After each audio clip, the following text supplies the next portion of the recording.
Dangerous, high-risk sex offenders. Those who will, because of the way they're psychologically wired, almost certainly offend again. What do we want to do with them as a society? Put them on an island? Leave them there until we can come up with a better plan? That's what Washington State's been doing since 1990. Sex offenders deemed to be at a high risk to reoffend once their prison terms have been completed are now not being let go. They're being sent to what's called a special commitment center on McNeil Island in the Puget Sound, just off the coast of Tacoma. The inmates are no longer referred to as prisoners. They're referred to as residents. But these residents aren't allowed to leave the island until the committee that oversees the center deems them to no longer be at risk to molest, rape, sexually assault, otherwise harm, or kill another person. And that almost never happens. Very few residents are ever released from the island. Are we okay with this? Is it okay to essentially hold someone in prison indefinitely? And the Special Commitment Center is just a refurbished prison, sometimes decades after they've completed their sentences under any circumstances. We'll explore that today. We're also going to look into the possibility of a cure for pedophiles and other sex offenders. Is there one? We're going to look at the damage they cause their victims, those who live, and look at how widespread the problem of sexual predators is in society today. This is a different kind of suck, and I like it. I kept having to rein myself in when it came to additional research. It's a fascinating topic and an important topic. How do we keep our children and citizens in general safe from sexual predators? And can we do that without throwing away some of our constitutional rights? Will throwing away some of those rights come back to haunt us? Pedophiles, the island where they've been banished by Washington State, and so much more today on Timesuck. You're listening to Timesuck.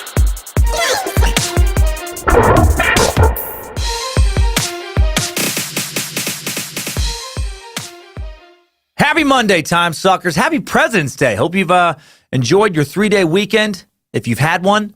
Work can wait for sure today. Hope you had a good Valentine's Day or Valentine's Day weekend, if you in fact still care about that holiday. Never been a big Valentine's Day guy. Always just felt like an excuse for florists to jack up their flower prices by about 300%. But if you like it, then get after it, meat sack lovers. Hail Nimrod. Hail Lucifina. Lucifina can get down with some Valentine's Day. Praise Bojangles and Triple M. Oh, Lucifina enraged by today's episode. People making sex wrong and bad? She is not a fan. Special thanks to our space lizards for supporting the show via Patreon, for allowing this show to continue. Without your support, Timesuck would have collapsed a year ago. I wouldn't have been able to hire the help I needed to keep it going. Would have been too much for one person who also relentlessly tours and has a family. You're not supposed to have favorite listeners, but space lizards, you're my favorite Timesuckers. Quick survey announcement to start the show today. Another way to support Timesuck is to support our advertisers. When you take advantage of a sale through Timesuck and buy something from one of our hand-picked sponsors, we get to have more sponsors. And I want to make sure that we're getting the right sponsors, the ones that you want to have. You're going to buy some stuff from someplace regardless, just how life works, right? You need to spend to keep living. So, let's help you find the right places to spend your money. Get the right deals. To find the right advertisers for the cult of the curious, we need to learn more about you. So please, please, please go to podsurvey.com/timesuck. Take a quick anonymous survey that will help us get to know what products you would like to get deals on. Let us learn more about you. Plus, once you've completed the survey, you can choose to enter for a chance to win a $100 Amazon gift card. Help us, maybe help yourself. So please go to podsurvey.com/timesuck. It's podsurvey, podsurvey.com/TIMESUCK. Thanks for your help. Hail Nimrod. Link to this survey in today's episode description, making it real easy. And also on the in that episode, will also be on the website, on the Timesuck app, just everywhere. So check that out. Thanks again for the continued reviews everywhere you can leave ratings and reviews. And thanks to those who have stopped at the Shopify store that you can link to from either the Timesuck app or timesuckpodcast.com. I actually just got my Richard Ramirez, Triple M, Lindsay and Me pins from Axis Apparel. Also some Chicken Joe condoms and Timesuck suckers in the mail.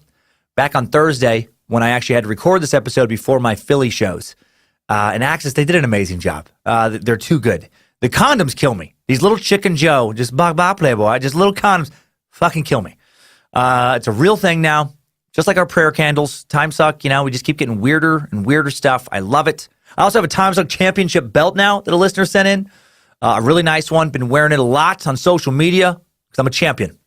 I'm officially a champion now.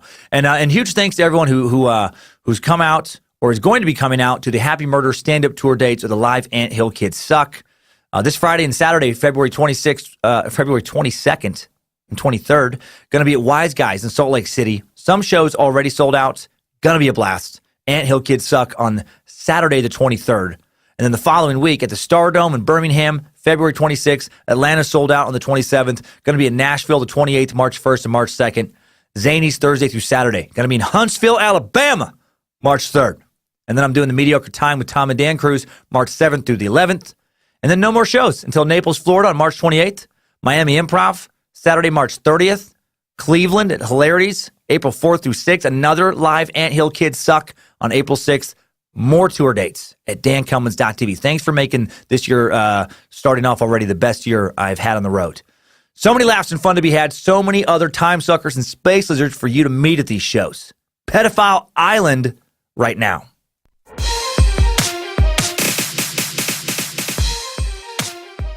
Okay, before we look into how the McNeil Treatment Center, a.k.a. Pedophile Island, is dealing with sex offenders and dig into other ways we could choose to deal with this problem, it only makes sense that we look into how big of a problem sex offenders actually are. Like, how many are out there? How much damage are they causing? How likely is it, for a caught and imprisoned sex offender to reoffend once they are released? Is it fair to treat convicted sex offenders differently than other criminals? A lot of questions to look into today. You've likely all heard stories about people convicted for sexual offenses who were then released only to quickly reoffend and hurt or kill others. Some of the dirtbags we've covered in our true crime time sucks had sex offenses on their records before going on to hurt or murder more people. I mean, think about, Golden State Killer, Richard D'Angelo, serial rapist before he became a serial killer. But in case you haven't heard these stories, or just to jog your memory, or just to piss you off and fire you up about today's topic, here are some examples of some dirtbags getting released from prison after raping or molesting someone, only to quickly then commit similar or even worse crimes. Okay, you've likely all heard the name Pat Sajak, and I'm guessing most of you know he's been hosting one of the world's most popular game shows, Wheel of Fortune, along with Vanna White for over 35 years now. But I bet you didn't know that when he was 16 years old in 1962, he was convicted of having sex with a 9-year-old boy. He was put away in a juvenile detention center for 6 months, and then 3 years later, 1965, when he was 19, he got caught abducting 2 8-year-olds and served 90 days in jail with an additional 4 years for probation. And if you're shocked right now, I fucking get it. I was when I found out. I was livid. CBS has been keeping this under wraps for years. They didn't find out until 1996, and by then they had too much money invested to risk, letting out his criminal record. They kept it quiet. Of course they did. Estimates now range from 30 to 70% of television network executives are also Illuminati members, are also part of child sex cults, and are reptilian. And of course, all that was fucking nonsense. Pat Sajak, please forgive me. It was a joke. I said it was a joke right afterwards. It's fucking craziness. It never happened.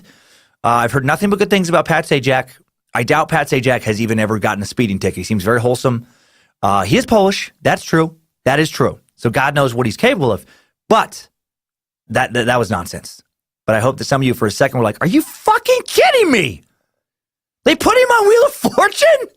After that? Anyway. The Polish thing was an old inside joke if you're a new listener.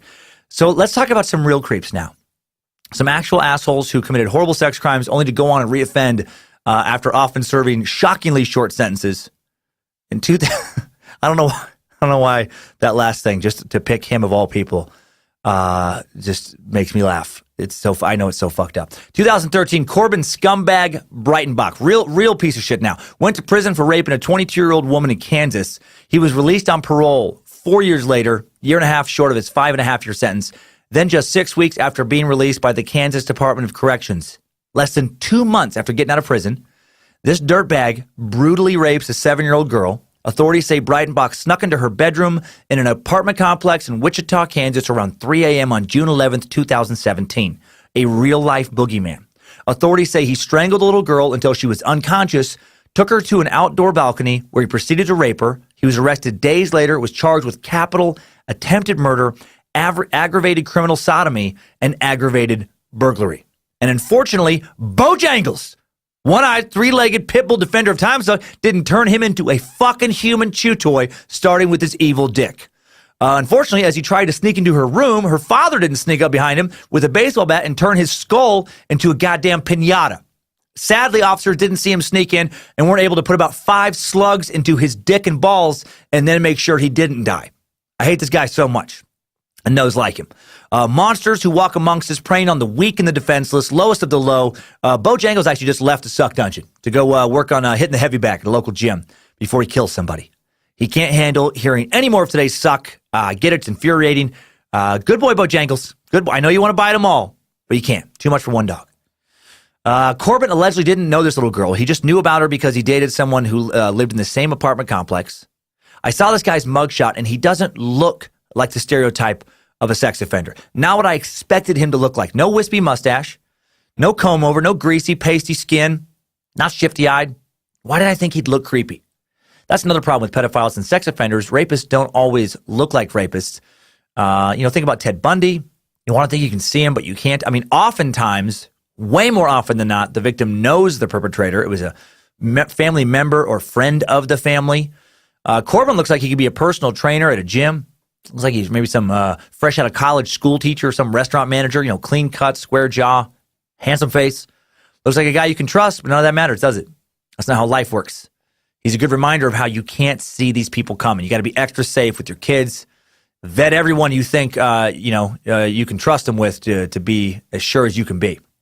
Then there's the case of Canadian dirtbag Peter Whitmore. Whitmore has been repeatedly abducting and raping Canadian children since 1989. He keeps getting caught, and he keeps getting released, only to attack again and again and again. In 1993, sex offenses against 4 young boys earned him only 16 months in jail. 4 months per boy. Peter quickly abducted and molested an 8-year-old girl when he got out, and that sent him back to jail for 4 years and 8 months. And then in 2000, he was arrested in a hotel room with a 13-year-old boy he was clearly not there just to watch movies with. He wasn't there to show him how the remote works or bring him some room service and then split. Peter was sent to prison for a year.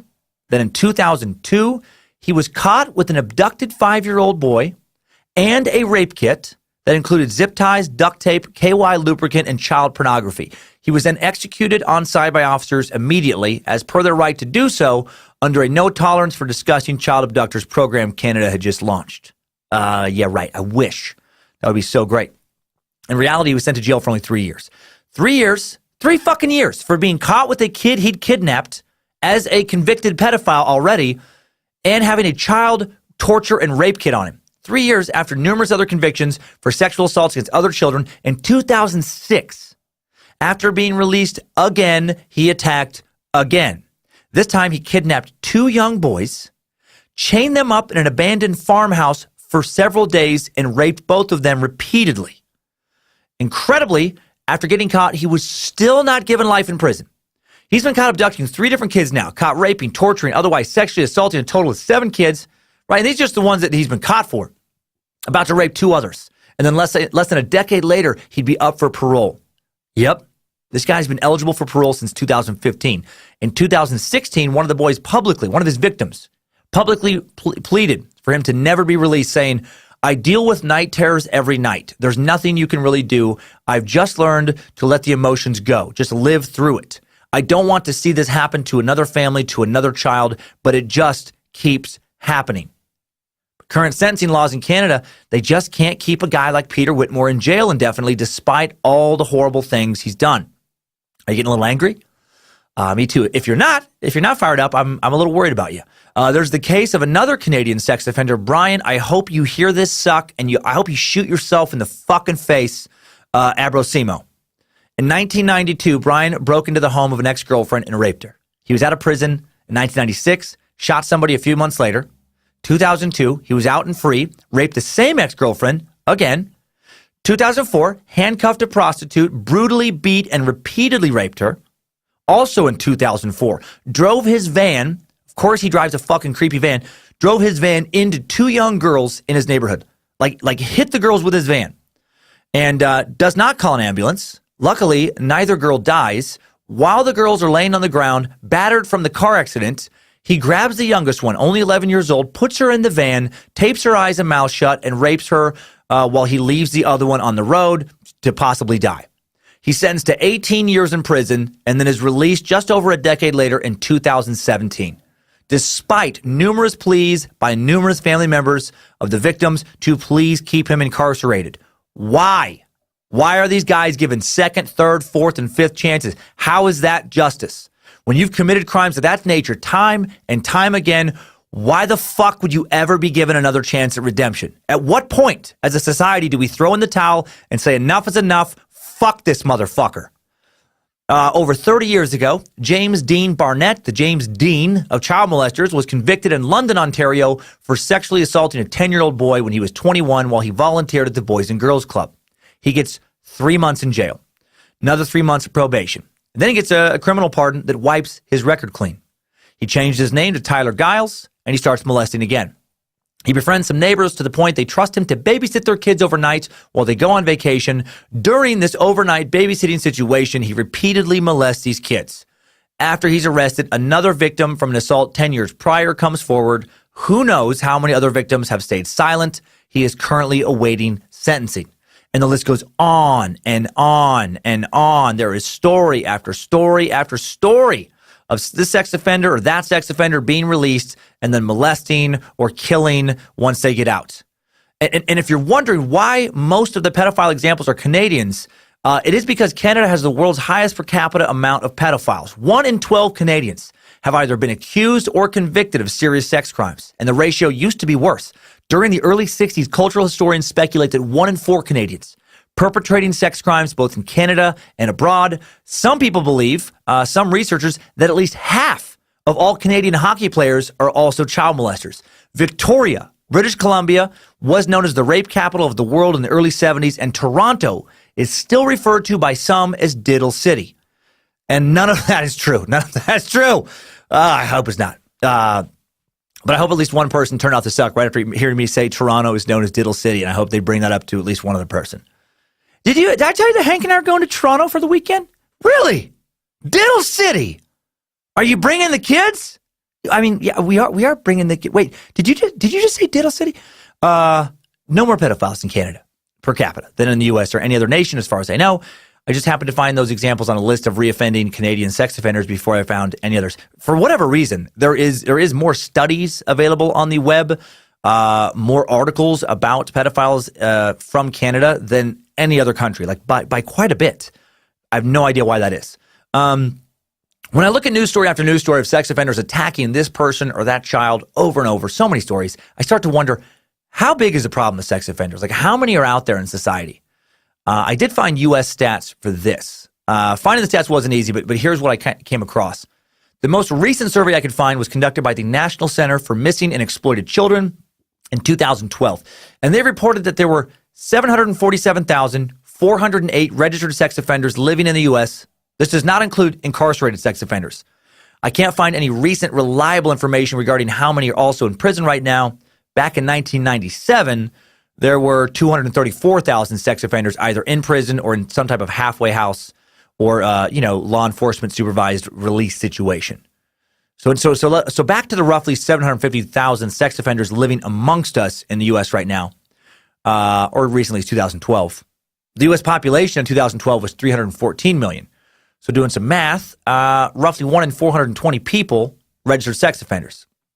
How many sex offenders are caught, though, compared to how many people are actually committing sexual offenses?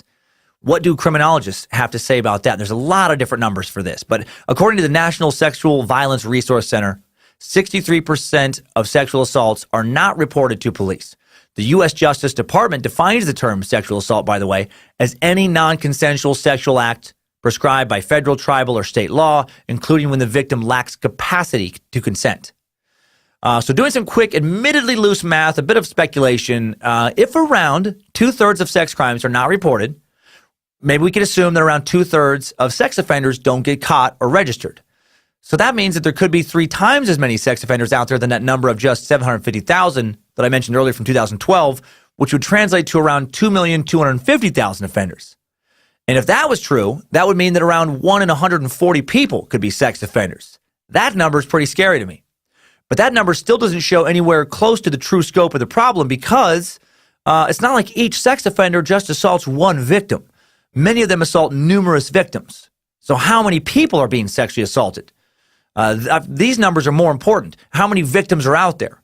Well, 3,501,000 kids received CPS, Child Protective Service, investigations in just 2017.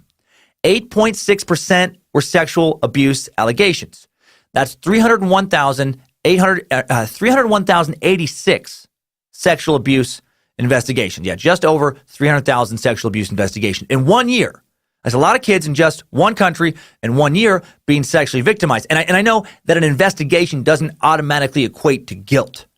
But sexual offenses, particularly those against children, is still also a chronically underreported crime. So the real number of kids being molested in 2017, probably, at least possibly, much higher than 301,086. According to the Department of Justice, stats as recent as 2012, at least 300,000 women are raped in the U.S. every year on average. Every year. I mean, wow. According to numerous sources, 1 out of every 6 American women will be the victim of an attempted or completed rape in their lifetime. 1 in 33 men will be the victim at some point in their lifetime. And there's a ton of other stats on a long list of websites regarding to how widespread and pervasive the problem of sexual abuse is. Here's a few from a nonprofit organization called Darkness to Light, committed to empowering adults and preventing sexual abuse of children. About 1 in 10 children will be sexually abused before their 18th birthday. Nearly 70% of all reported sexual assaults, including assaults on adults, occur to children ages 17 and under. 44% of rapes with penetration occur to children under age 18. Victims younger than 12 accounted for 15% of those rapes. Another 29% of rape victims were between 12 and 17. Most kids are not abused by a creepy stranger. About 90% of children who are the victims of sexual abuse know their abuser. Children living with children living without either parent, such as foster children, 10 times more likely to be sexually abused than children that live with both biological parents. And then females are 5 times more likely to be abused than males. I did find a bit of good news in Darkness to Light stats. The number of identified incidents of child sexual abuse actually decreased at least 47% from 1993 to 2006. But while the number of incidents seems to be declining, and I found that corroborated on a number of other sources, the problem of sexual abuse is still far, far, far from over. Millions and millions of people in just the U.S. have been sexually abused at some point in their lifetime. They've been molested, had nude pictures taken of them when they were underage, been raped and forced to commit other sexual acts, had other sexual acts committed upon them when they were minors. The problem of sexual abuse is huge. We don't know exactly how big it is, but we know it's very big. And it's not like this is just a U.S. problem or a Canadian problem. Kids are being molested, and women and men are being raped or sexually assaulted in other ways all around the world, every day, every week, every month, every year. And the victims of sexual abuse suffer for far longer than just the duration of the attack. Children. Here's some more disturbing stats. Children who have been sexually abused are 3.8 times more likely to develop drug addictions, which substantially then also increases their chances of being incarcerated later in life. Female rape victims, 13 times more likely than non-crime victims to have attempted suicide at some point in their lifetime. I'm guessing the suicide rate is also higher for male victims. One of the better studies I found just happened to focus on women only. Most of the studies about sexual offenses have focused either on women or children. Think about how many additional lives are affected by those suicides. How many parents, siblings, spouses, children, and friends are affected. When a sex offender molests someone, when a rapist rapes, they often victimize, far more people than the person they're actually directly sexually abusing. Women who've been raped are 26 times more likely to have a serious drug abuse problem than women who haven't been raped. So that's, in addition to the drug addiction stat earlier, just to develop some type of drug abuse problem, way more likely. Sexual assault victims see their risk for major depression symptoms triple and their anxiety risk double. They suffer far higher rates of PTSD than non-victims. They face higher divorce rates, lead higher risk lifestyles in a variety of ways, suffer a variety of self-esteem issues, endure tons of other physical and mental issues. And another troubling, lasting effect of being sexually abused in childhood is an increased chance of perpetrating sexual abuse later in life. This is the whole cycle of abuse theory. There have been numerous studies done on this, and it seems that being sexually abused during childhood does make you 2 to 3 times as likely as someone who is not abused to become a pedophile. And this is a little bit complicated because it depends on who abused you, how you were abused, the exact age. There's a bunch of other factors. It gets real complicated, and I don't want to delve too far into that because it just becomes this litany of stat after stat after stat after stat, and it gets a little kind of hard to process. It's tricky to nail down numbers because there's just so many different ways of being sexually abused with so many different ages, again, by different types of perpetrators.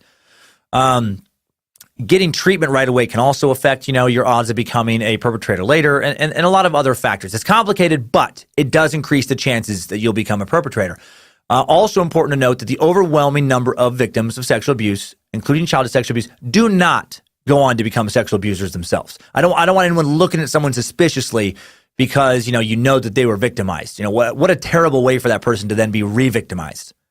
In one study conducted among 747 males, the risk of being a perpetrator was positively correlated with reported sexual abuse victim experiences. The overall rate of having been a victim was 35% for perpetrators and 11% for non-perpetrators.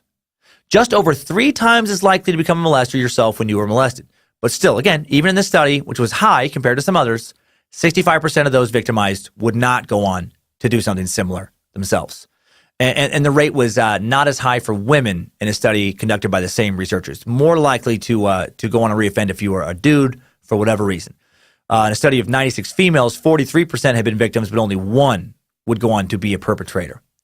And various other studies I found seem to reflect similar results. Most of the studies of sexual assaulters, I should note, have been conducted on men, again, which does make sense since most but not all sexual assaulters are men. One study found that 80% of boys and 96% of girls had been assaulted by males. Another study found that 95% of Polish men were sexual predators, and that study also found that 100% of Polish Canadian men who played hockey were sexual predators, 100%. And that's super fucked up and, of course, not true. But it does kind of lead into one of today's sponsors, today's first sponsor. Timesuck is brought to you, again, by Woody's Spirit Supplies and more Spectral Emporium. Hi, guys.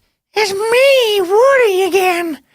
I'd love to tell you that sales of Woody's Mothman Monster Magnets burned rubber, so to speak, a few weeks ago and made me some real bread, but it hasn't been a big tickle lately. The way I treated Charles Gutman a few weeks ago is despicable, and he wanted to give me a real knuckle sandwich when I let him out of his cage, and, well, long story short, he ran off.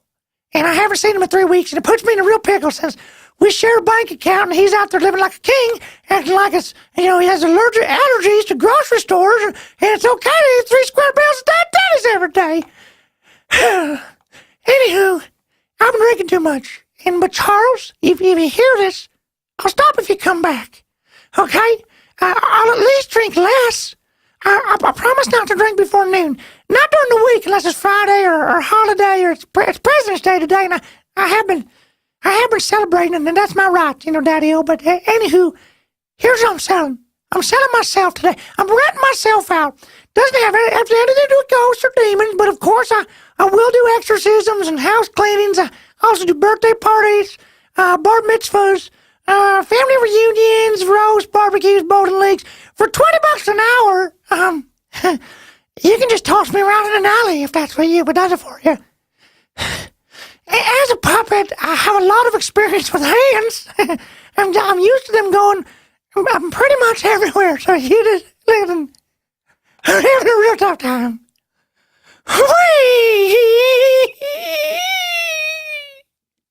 Hey, so to take advantage of this great offer, please head to Woody's Spirit Supplies and more, spectralemporium.com/timesuck to get 50% off whatever deal you and Woody negotiate for whatever services he is willing to offer. And please, Mr. Gutman, if you hear this, please come back. Woody needs you. He's in a real tight spot. Of course, that is not today's real sponsor. Today's Timesuck is brought to you by 4 Hymns. It's totally normal to have sexual performances, kind of frustrations with sexual performances. I've been lucky. I have not experienced sexual dysfunction myself yet, but I hope I do, because that means I'm still having sex. And I'm not worried about it because it's totally treatable. If you're having problems, don't worry about it. Listen to this. Thanks to science, erectile dysfunction can be optional. And you can take that ween into the virtual, no one ever has to even touch your penis, auto body shop known as forhims.com. An auto body shop for your ween. A one-stop shop for everything man. What can you find at forhims.com? Hair loss, right? This is where you can't find it. You can treat it. You can treat it. That'd be weird to find it there. They're not selling that. What can you treat? Hair loss, skincare, sexual wellness, berserker battlefield ability, mind control, ability to speak telepathically to animals, especially tigers and bears. I may have made up those last few, but the rest is legit. HIMS connects you with real doctors and medical-grade solutions to treat erectile dysfunction. They carry well-known generic equivalents to name-brand prescriptions, not snake oil pills, not gas station counter supplements. Products are shipped directly to your door. So get some erectile without the dysfunction. Put the lean back in your ween. Put the lean back in your ween. Stand up straight. Try HIMS for a month today. Get started for just $5 while supplies last. See website for full details. This would cost hundreds if you went to a doctor or pharmacy. Go to forhims.com/timesucked. That's forhims.com/timesucked. TIMESUCKED. Link in the episode description. For HIMS sponsor button on the Timesuck website and app will take you straight to the deal. All right. Okay. Now, so just so you know, when it comes to Space Lizard voted in topics like today's, sponsors do not know ahead of time what the topic will be that features their ad. I just want you to know that the execs at For HIMS, an awesome sponsor who have been very supportive of Timesuck. The execs did not see Pedophile Island on the topic list and think, yes, this will be perfect for an erectile dysfunction ad. Pedophiles need boners too. Yes. No, pedophiles do not need boners. They really, really don't need boners. I know that, and For HIMS knows that. I felt like I had to address that. Moving on. We know now. We likely already knew before. The sex offenders are a real problem. That's why I wanted to throw those numbers out there. It's not an opinion. It's a fact. They damage a lot of lives in a lot of different ways. We know that at least sometimes, once released, they hurt again. But how often does that actually happen? Do the majority of sex offenders, once caught and imprisoned, not attack again? Once a sex offender, always a sex offender? That's what I've always believed, but is that true? Is the recidivism rate or the rate of reoffending nearly 100%? Let's look into this critically and not just emotionally. Jill S. Levinson, Dr. Jill S. Levinson, an American social worker with a PhD in social welfare, has been studying sex offenders for decades, done numerous studies on them, and she's found that the general public seems to believe that 75% of sex offenders will reoffend, which is obviously a very high and terrifying number. Jill strongly personally disagrees with the general public and thinks this number is way too high. Sex crimes researchers R. Carl Hansen, Kelly E. Morton Burgeon of Public Safety Canada conducted a large-scale meta-analysis of recidivism rates among adult offenders and found a rate of 14% over a period averaging 5 to 6 years. So 14% of these people reoffended within 5 to 6 years. Recidivism rates did increase over time, reaching 24% within 15 years. But even that figure is clearly out of alignment with the public's belief in a 75% recidivism rate. The rate also varied a lot for the type of sexual predator. The 15-year recidivism rate is 13% for incest perpetrators, 24% for rapists, 35% for child molesters of boy victims. A comprehensive 2014 meta-analysis review of 21 recidivism studies by a team of leading scholars found that 32% of sex offenders assessed as high risk to reoffend did so within 15 years. For offenders judged to be low risk, the number was 5%.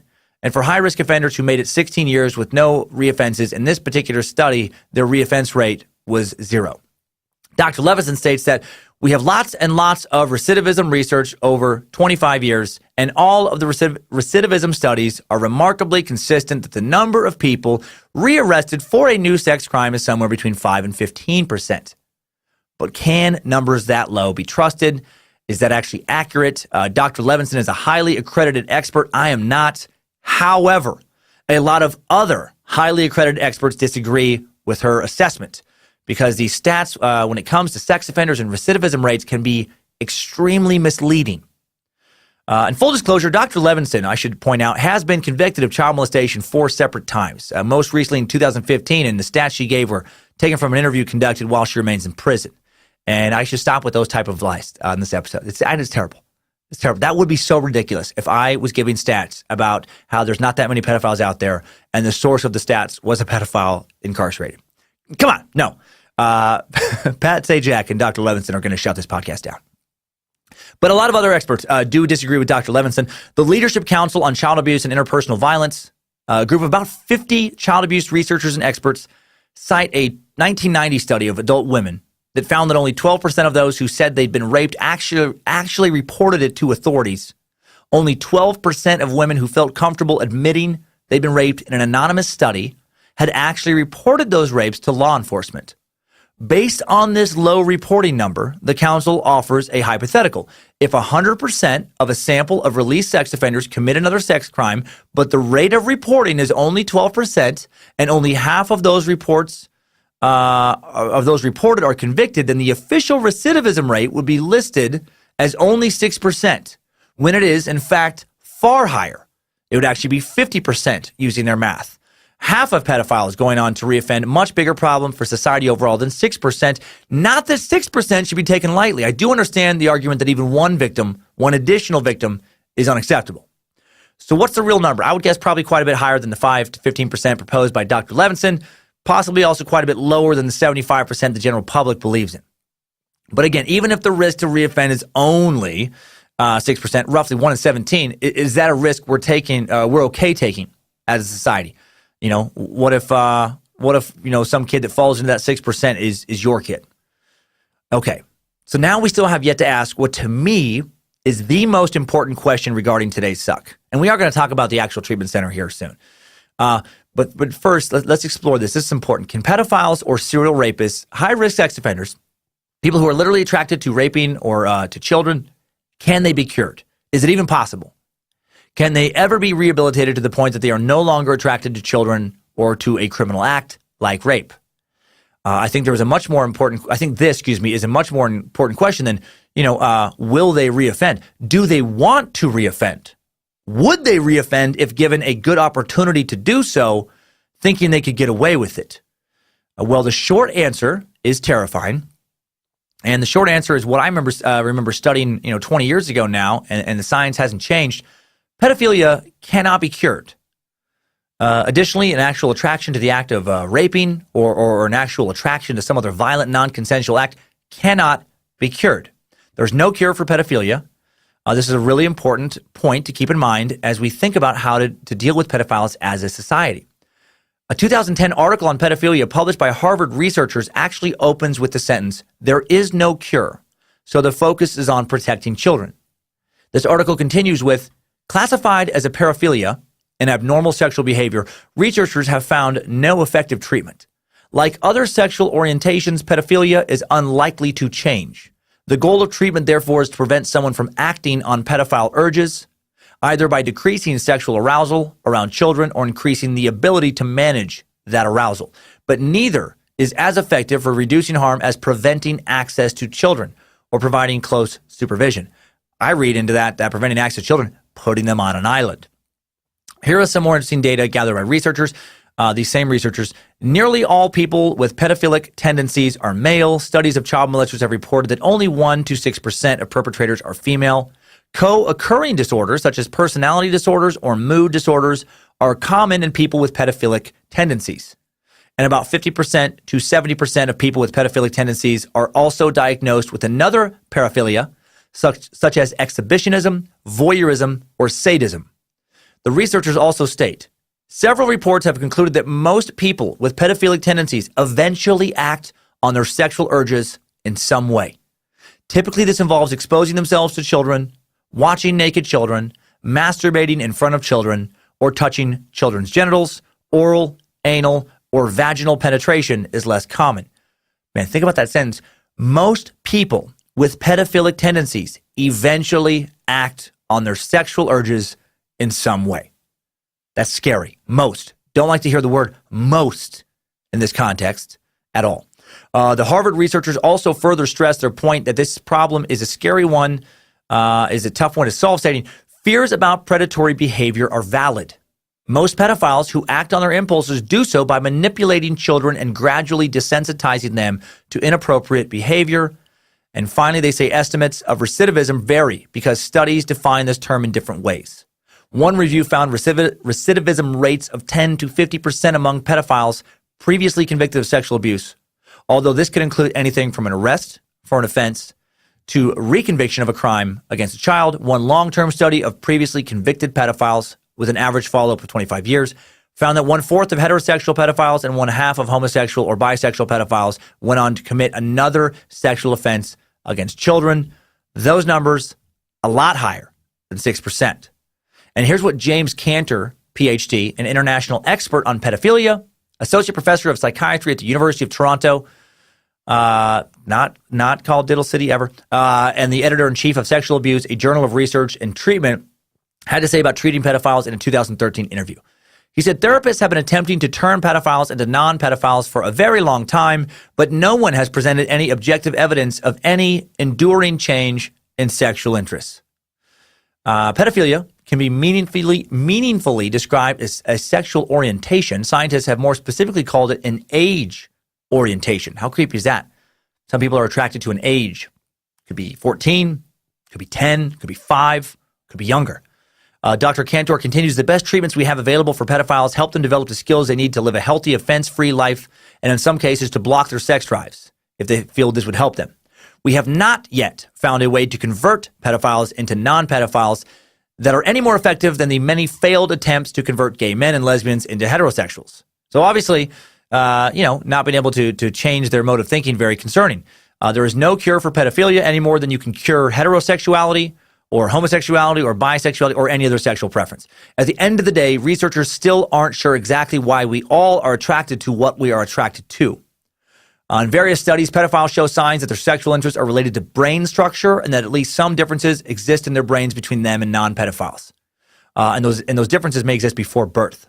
Now, an important thing to note here, when talking about pedophiles and when talking about other sex offenders with an actual sexual attraction towards something like sadism, is that not all sex offenders share these attractions.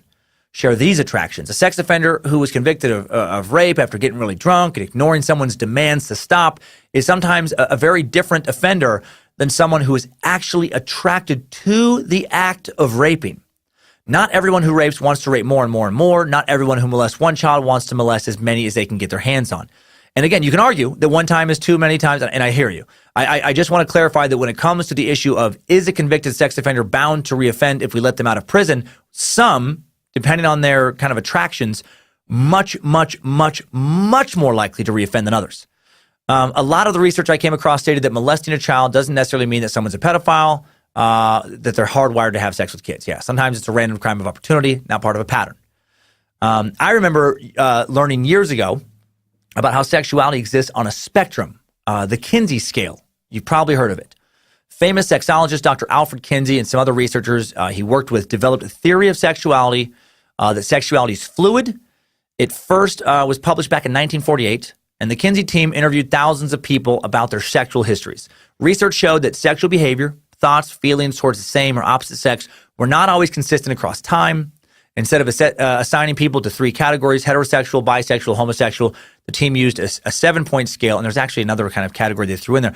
It ranges from 0 to 6 with an additional category of X. So 0, exclusively heterosexual. 1, predominantly heterosexual, only incidentally homosexual, some bestiality and tendencies. 2, predominantly heterosexual, but more than incidentally homosexual, pretty into bestiality.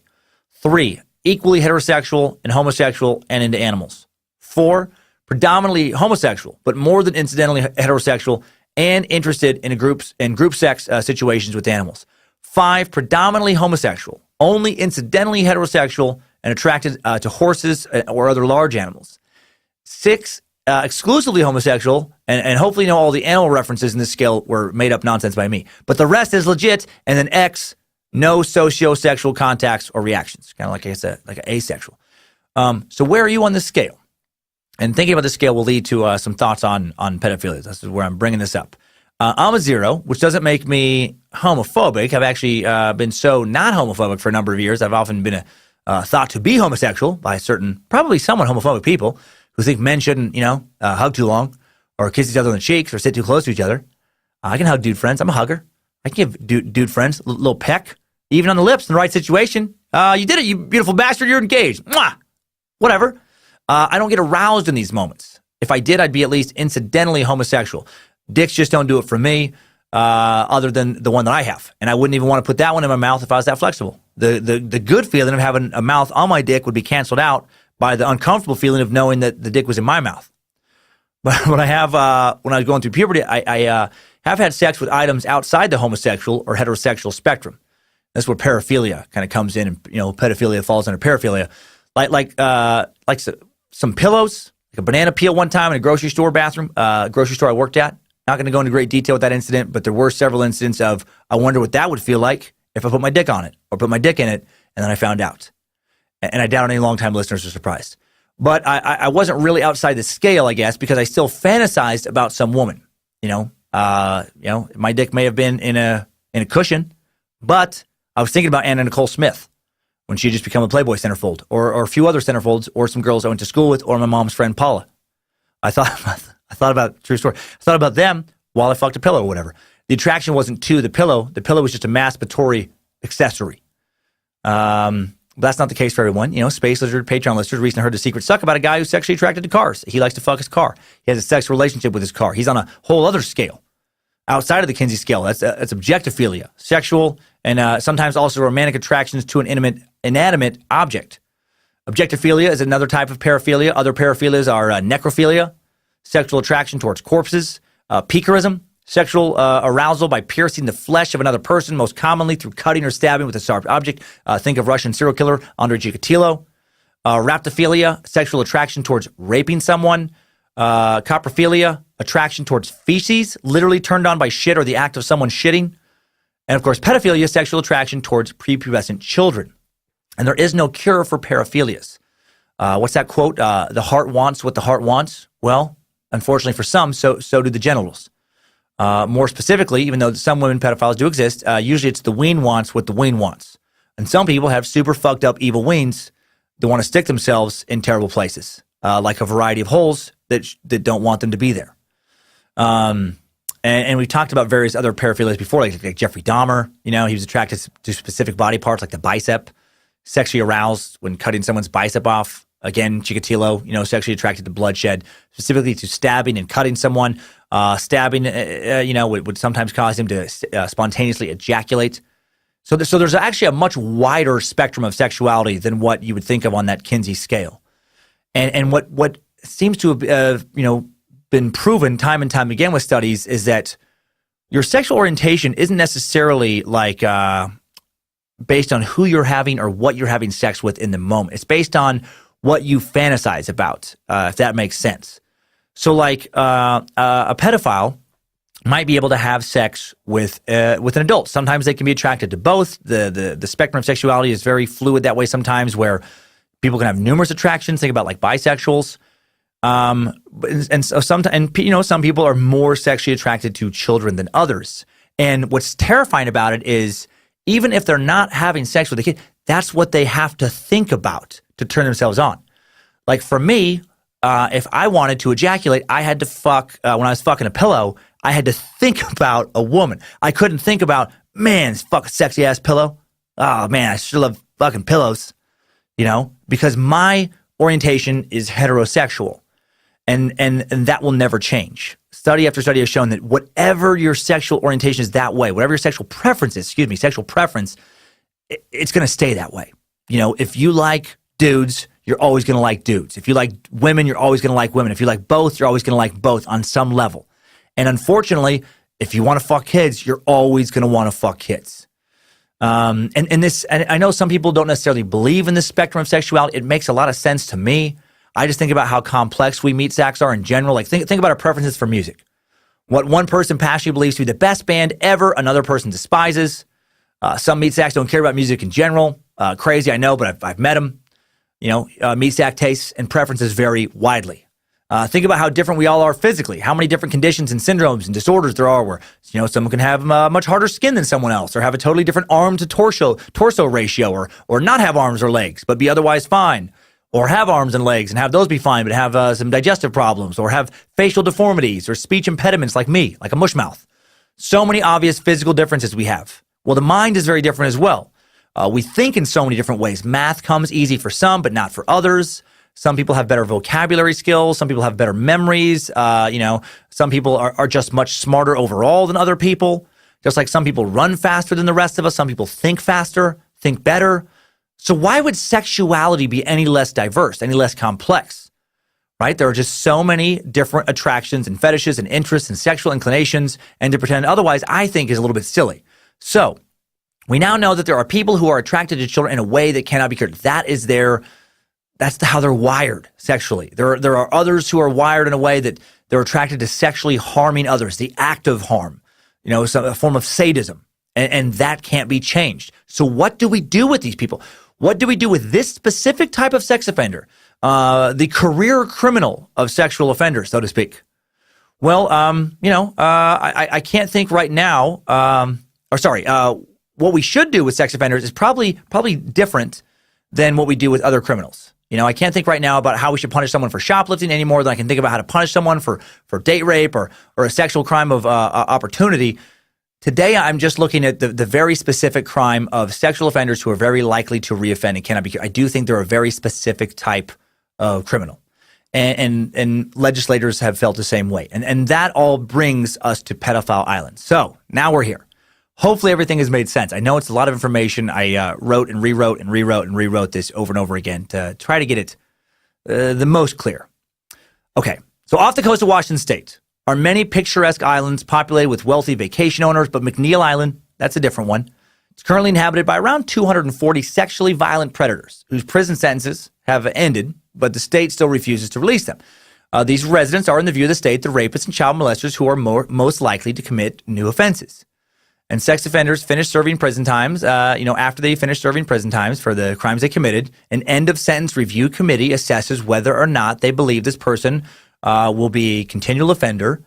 And if they are deemed to be, high risk, then deemed to meet the definition of a sexually violent predator, then they're sent off to this McNeil Island Treatment Center, established in 1990, for an indefinite period of time to receive treatment. Once sent there, it's proven nearly impossible to convince a court so far to re-release them. The island, referred to some as Pedophile Island, only accessible by a ferry that runs every 2 hours, sits deep in the Puget Sound, less than a mile from other islands, not home to nothing but sex offenders. About 2 miles west of Tacoma. It's less than 7 square miles in size, has a long history of incarceration. Normally, at this point, I jump into a Timesuck timeline, but it's just not going to take long for this part today. Opened in 1875, the McNeil, Treatment Center previously served as a territorial correctional facility. So that's what it opened as first in 1875. It's a territorial correctional facility, and then it changed to a federal penitentiary. Americans sentenced to terms of imprisonment by the U.S. courts that operated in China in the late 19th and early 20th century would serve their terms at McNeil Island. In the 1910s, inmates included Robert Stroud, the Birdman of Alcatraz, who fatally stabbed a prison guard on the island in March 1916. During World War II, 85 Japanese Americans who resisted the draft to protest their wartime confinement were sentenced to prison terms in McNeil. All were later pardoned by President Truman in 1947. For a short time in the 1960s, the island was actually the home to infamous cult leader and early suck subject Charles Manson. The state of Washington began to lease the facility from the federal government in 1991. Later that year, the State Department of Corrections began moving prisoners into the facility, renamed it McNeil Island Correction Center, and the island was deeded to the state government in 1984. The Special Commitment Center for these high-risk sex offenders was established on the island in April 1990 to manage those committed committed to it under a new act, an act called the Community Protection Act of 1990. More on that controversial legislation here in a bit. In the beginning, the Commitment Center managed only 6 people. That number grew at a rate of about 22 residents a year. In late 2001, a temporary secure community transition facility was established in order to comply with legislation that allowed court-ordered conditional releases. In 2003, The SCTF, that Security Community Transition Facility, was moved to its present permanent location in the North Complex on McNeil Island. In May 2004, in the same complex, the SCC Special Commitment Center opened a dedicated facility known as the Total Confinement Facility to house confined residents. On April 1st, 2011, the McNeil Island Corrections Complex was closed because of state budget cuts, but the Special Commitment Center remained open. So, for a long time, for many, many years, it was a prison. And then for a little while, it was a prison. And it also had the Special Commitment Center. Then the prison went away. And now the only thing on the island is this Special Commitment Center. So why did Washington State open this Special Commitment Center in 1990? Why did they suddenly start putting pedophiles on the island? There were obviously pedophiles, high-risk pedophiles, long before 1990. Why not do it sooner? Well, it has to do with some public outrage. Public outrage over a string of terrible sex crimes committed in the late 80s by 3 sex offenders who'd already been caught previously for similar crimes. And this pushed legislators to push through new sex offender-specific legislation. These crimes were committed by previously convicted sex offenders the state knew were dangerous, knew were at a high risk to reoffend, but couldn't legally keep them in prison. The first of these 3, of course, was Pat Sajak. No, it was not. Why do I want to keep saying that? It was Earl Schreiner. In May 1987, Earl K. Schreiner, a mentally disabled man with a long criminal record, completed a 10-year sentence in Washington for kidnapping and assaulting 2 teenage girls. He had a 24-year criminal history of killing, sexual assault, and kidnapping. Prior to his discharge, prison officials learned that he intended to torture children after he was released. And they tried vigorously to detain him through existing civil commitment laws that covered mental illness.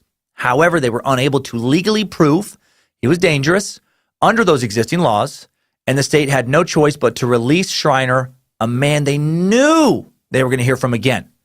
2 years after his release, Schreiner raped and strangled a 7-year-old boy in Tacoma, Washington, cut his penis off, and left him in the woods to die. And he did die. Fuck. They knew he would do something like this, but they couldn't stop him. They knew he was sick, that he suffered from a compulsion to sexually and violently assault children, but they had to let him go. The Schreiner case came to public attention 1 year after a young Seattle businesswoman was kidnapped and murdered by a different inmate, an inmate on a work release program, Gene Raymond Kane. Gene had been placed on work release after serving his 13-year sentence for attacking 2 women. Kane had been turned down.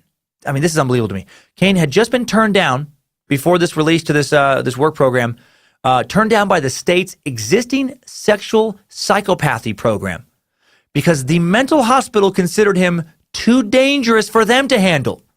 How crazy is that? Too dangerous for a sexual psychopath program, but not too dangerous for work release. They knew he was fucking dangerous, but again, they just didn't have the legal means to continue to confine him. Shortly after being released on September 26, 1988, Gene abducted, raped, and murdered a 29-year-old woman. In response to these crimes and significant public outcry from these first 2 offenders, the then governor of Washington, Booth Gardner, appointed citizens, professionals, and legislators in May 1989 to a task force on community protection, asked them to recommend changes to state law. And then during the task force deliberations, Washington State had a new child murderer make headlines, arguably the worst of these 3, one Wesley Allen Dodd. Wow, this fucking, off the charts. One afternoon in late 1989, 28-year-old Wesley walked into the bathroom of a movie theater in Camas, Washington, little suburb that borders Vancouver, just across the Columbia River from Portland, Oregon. In the theater, Dodd had spotted a 5-year-old boy and waited for him to use the bathroom. A few moments later, Dodd grabbed him, started moving towards the door. As Dodd is walking out of the theater with the boy in his arms, the child starts crying. Theater employees immediately become suspicious. The boy starts fighting to get out of his grasp. When the boy begins screaming for help, they knew they were witnessing an abduction and they ran after Dodd. Realizing he wasn't going to get away with taking this kid, Dodd lets the kid go, runs to his car. Meanwhile, employees tell the child's mother and her boyfriend, William Graves, that her son had almost been abducted. Graves immediately asked for a description of Dodd's car and runs after it on foot. Fuck yeah, man. Protect this kid. He finds Dodd's car just a few blocks from the theater. It had broke down. Pretending to offer Wesley help, Graves approaches Dodd, then puts him in a headlock and hopefully snuck in a few fucking punches. Graves then physically hauls Dodd back to the theater like a fucking champion, where other witnesses bound Dodd's arms with the belt as they wait for the police to arrive. I hope this guy was given a key to the fucking city. Hopefully more punches were snuck in, maybe a knee to the head, maybe a stomp to the nuts, right? Just keep yelling at the person to stay put. Just keep yelling at them to stop trying to escape as you continually stomp on their nuts. Once in police custody, Dodd starts to confess to much more than this attempted abduction. The incident in the movie theater wasn't the first. There had been many others, and not all the victims had been as lucky as this boy and been able to escape. After 3 days of questioning, Dodd ends up confessing to having murdered 3 children. Armed with a search warrant, police search Dodd's room in the town of Vancouver, Washington. Inside, they find photographs of one of the murdered children and the boy's underwear. Nearby is a homemade torture rack and a diary containing a meticulous record of his murder. And Dodd's arrest, criminal history, and subsequent insights into the mind of this violent pedophile lead legislators to push through legislation that would lead to Pedophile Island.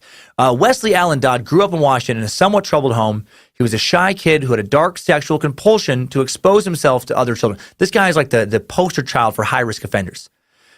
He began acting on his compulsion to expose himself to other children when he was just 13. Exposing himself wasn't enough, and Dodd began to molest his younger cousins and neighborhood kids. At 15, he was arrested for one of these incidents. But due to his youth, the police declined to pursue charges and recommended he get counseling. Dodd continued molesting kids for the next several years. In 1981, he joined the Navy. He was discharged after his superiors discovered he was molesting kids on base. This time, he serves 19 days in jail. 19 days. And is ordered to undergo counseling. The counseling has no effect on Dodd's compulsion to harm children. He falls into a routine of molesting more kids, getting caught over and over and over again, being released with a slap on the wrist. Dodd's sexual desires grew darker over the years.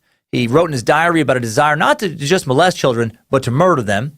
Darker still, he began writing about the possibility of performing medical experiments on his child victims to turn them into kid zombies he could victimize over and over at will. He's like fucking the pedophile version of Jeffrey Dahmer. Some dude wanted to turn kids into sex zombies. In September 1989, he lures Cole and William Neer, 11 and 10 respectively, into a wooded area, forces them to undress, ties them to a tree, molests them, tortures them, stabs them repeatedly, and leaves them to die. A month later, he lures a 4-year-old boy into his apartment, keeps him overnight, molesting him while taking photographs, wants to wait to kill him so that the body will be fresh enough to perform his fucked up zombie experiments. In the morning, Dodd strangles him, hangs his body in the closet before leaving for work. When he returned, takes the body down, disposes of it in the trash bags, and some trash bags only keeping the boy's underwear. When the little guy's body is discovered, a manhunt is launched. Wesley Allen Dodd, meanwhile, stays in his apartment making plans for future murders and constructing that torture rack. The torture rack where he was going to torture his next victim, which would have been that kid from the movie theater if people hadn't intervened. And while this next part has nothing to do really with today's story, I found it too interesting not to share about Dodd. Less than 4 years after confessing to these murders, Dodd was executed. I guess this will have something to do with today's story. I'll tie this in later. He refuses to appeal his case, and he asks for capital punishment. He insists that he is uncontrollable and that he will kill again, stating in one court brief, "I must be executed before I have an opportunity to escape or kill someone else. If I do escape, I promise you, I will kill and rape again, and I will enjoy every minute of it." That's what he says in court. He also says in some interviews that death would give him relief from guilt he has over the murders. During his trial, he actually writes a pamphlet for parents on how parents can protect children from child molesters such as himself. He also chooses to be hanged because that's how his final victim died. His hanging was the first use of that method for an execution in the U.S. in almost 30 years. So clearly this guy felt a strong, uncontrollable compulsion to sexually abuse, hurt, and kill kids for his own sexual pleasure. He knew he was very, very sick. He would have volunteered, I'm sure, to be put on this island. The public outcry that follows these crimes eventually leads to then-Governor Booth Gardner to sign the Community Protection Act of 1990. And we're going to talk about this act right after a word from today's final sponsor. Timesuck is brought to you today by Lisa. Seriously, they didn't know either, by the way. Love Lisa. They didn't know what today's topic was going to be either. For fuck's sake. Today's Pedophile Island Timesuck is brought to you by both an erectile dysfunction ad and a mattress ad. Two things pedophiles should stay away from: boners and beds. Just reemphasizing, Lisa didn't know. Great sponsor. They've been amazing at Timesuck. Timesuck is brought to you today by Lisa. Everybody has the right to rest, except maybe the subjects of today's suck. The key to getting your rest, your best rest, is the right mattress. Meet Lisa with 2 awesome mattresses plus accessories and bases for better, deeper rest. They've been upgrading. The all-foam Lisa mattress is new and improved. It was already great. Now it's new and improved, featuring cooling LSA 200 foam for enhanced pressure relief for side sleepers. Or rest on their Sapira hybrid mattress, the perfect combination of foam and spring for pressure relief and edge-to-edge support. Lisa's mission is to provide a better night's sleep for everybody. And from day one, Lisa set out to create a company with heart, and they have done so. That's why they donate 1 mattress, as you know, for every 10 they sell to organizations that work in causes like foster care prevention. I didn't know before today that was a specific charity they worked with or organization they worked with. Fantastic. The more I learn about Lisa, the more I love them. Keep getting better. To date, they've donated more than 32,000 mattresses through more than 1,000 nonprofit organizations. Lindsay and I love Lisa. We love our Lisa mattress. We love to sink in, but not so much you can't bounce out in the morning. I love their memory foam. They don't overdo it. They don't underdo it. It's like the Goldilocks third bowl of porridge. It's Goldilocks mattress. It's just right. Not too soft, not too hard. And Lisa's having a sale you want to get in on.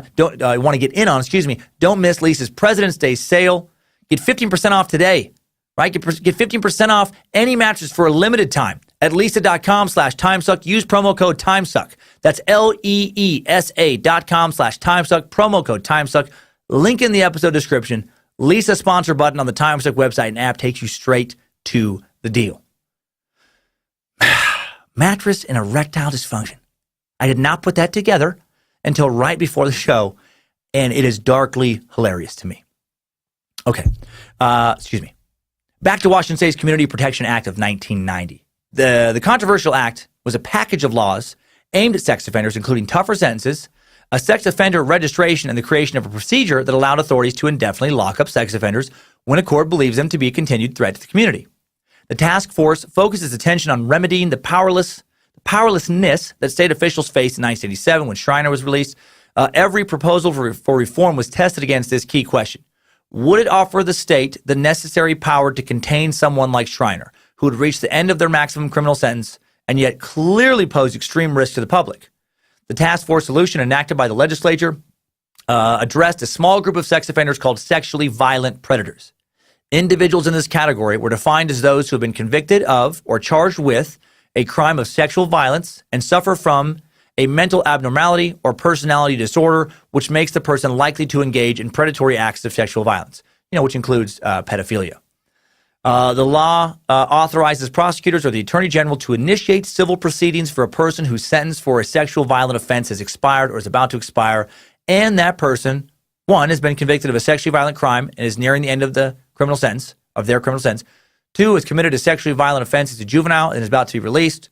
3, has been charged with a violent sexual offense but has been determined to be incompetent to stand trial. Or 4, has been found not guilty of a sex offense by reason of insanity. So if they fulfill any of those criteria, they can be sent to this civil commitment center.